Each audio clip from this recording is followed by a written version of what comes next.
നമ്മൾ മാത്രം വിചാരിച്ചിട്ട് കാര്യമില്ല, ദേവി കൂടി വിചാരിക്കണം നമ്മളിവിടെ എത്തണമെങ്കിൽ എന്ന് പറയുന്നത് വളരെ ശരിയാട്ടോ. ഇതിനു മുന്നേ മൂകാംബിക ദർശനം നടത്തിയിട്ടുണ്ടെങ്കിലും കുടജാദ്രിയിൽ വരാൻ കഴിയുന്നത് ഇതാദ്യമായിട്ടാണ്. ജീപ്പിലാണ് കുടജാദ്രിയിലേക്ക് പോകുന്നത്. കൊല്ലൂരിൽ നിന്നും 39 കിലോമീറ്ററാണ് കുടജാദ്രിയിലേക്കുള്ളത്. ഫോറസ്റ്റിലൂടെയുള്ള യാത്രയാണല്ലോ, അതും ഓഫ് റോഡ്. ചെക്ക് പോസ്റ്റ് കഴിഞ്ഞാൽ പിന്നെ കല്ലും മണ്ണും നിറഞ്ഞ വലിയ വലിയ കുഴികളാണ്. നമ്മളവിടെ എത്തിയാൽ ദേവിയുടെ മൂലസ്ഥാനം ചെറിയ ക്ഷേത്രമുണ്ട്, അവിടെ തൊഴുതതിന് ശേഷമാണ് സർവജ്ഞപീഠത്തിലേക്കുള്ള യാത്ര ആരംഭിക്കുന്നത്. അങ്ങനെ ഏറെ നാളത്തെ കാത്തിരിപ്പിനൊടുവിൽ സർവജ്ഞപീഠത്തിലേക്കുള്ള ഈ യാത്ര അത് വല്ലാത്തൊരു എക്സ്പീരിയൻസ് തന്നെയാണ്.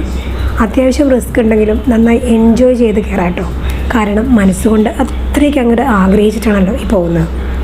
ഇവിടുത്തെ പ്രകൃതി ഭംഗിയെക്കുറിച്ച് പറയാനാണെങ്കിൽ വാക്കുകളില്ല, അതിമനോഹരമാണ്. നമ്മൾ നടന്നു പോകുന്ന വഴിയിൽ ജസ്റ്റ് താഴോട്ട് നോക്കിക്കഴിഞ്ഞാൽ കൊക്കയൊക്കെ കാണാം കേട്ടോ. കൈ എത്തുന്ന ദൂരത്ത് മേഘങ്ങളെയൊക്കെ തൊടാൻ പറ്റുന്നൊരു ഫീലിംഗാണ്.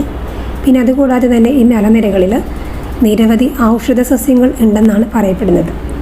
അങ്ങനെ സർവജ്ഞപീഠത്തിലേക്കുള്ള ദൂരം കുറയും തോറും മനസ്സിന് ഒരു ശാന്തതയൊക്കെ വന്നു തുടങ്ങും. നിങ്ങളിപ്പോൾ കണ്ടുകൊണ്ടിരിക്കുന്നതാണ് ശങ്കരാചാര്യർ മൂകാംബിക ദേവിയെ പ്രീതിപ്പെടുത്താൻ തപസ് ചെയ്ത സർവജ്ഞപീഠം അഥവാ ശങ്കരപീഠം. ഇതിൻ്റെ പിന്നിലായി ചിത്രമൂല ഗുഹയുണ്ട്. പക്ഷെ ചില സുരക്ഷാ കാരണങ്ങൾ കൊണ്ട് അങ്ങോട്ടേക്കുള്ള പ്രവേശനം തടഞ്ഞിരിക്കുകയാണ്.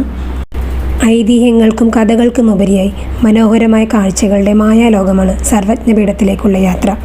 ശങ്കരാചാര്യരെയും മൂകാംബിക ദേവിയെയും മനസ്സിൽ ധ്യാനിച്ച് കുറച്ചു നേരം അവിടെ ഇരുന്നു. വാക്കുകൾ കൊണ്ട് പറഞ്ഞറിയിക്കാനാവാത്ത എക്സ്പീരിയൻസാണ് ഈ യാത്ര. അതനുഭവിച്ച് തന്നെ അറിയണം. എല്ലാവർക്കും പോകാൻ സാധിക്കട്ടെ എന്ന് പ്രാർത്ഥിക്കുന്നു. അപ്പോൾ അടുത്ത വീഡിയോയിൽ കാണാം.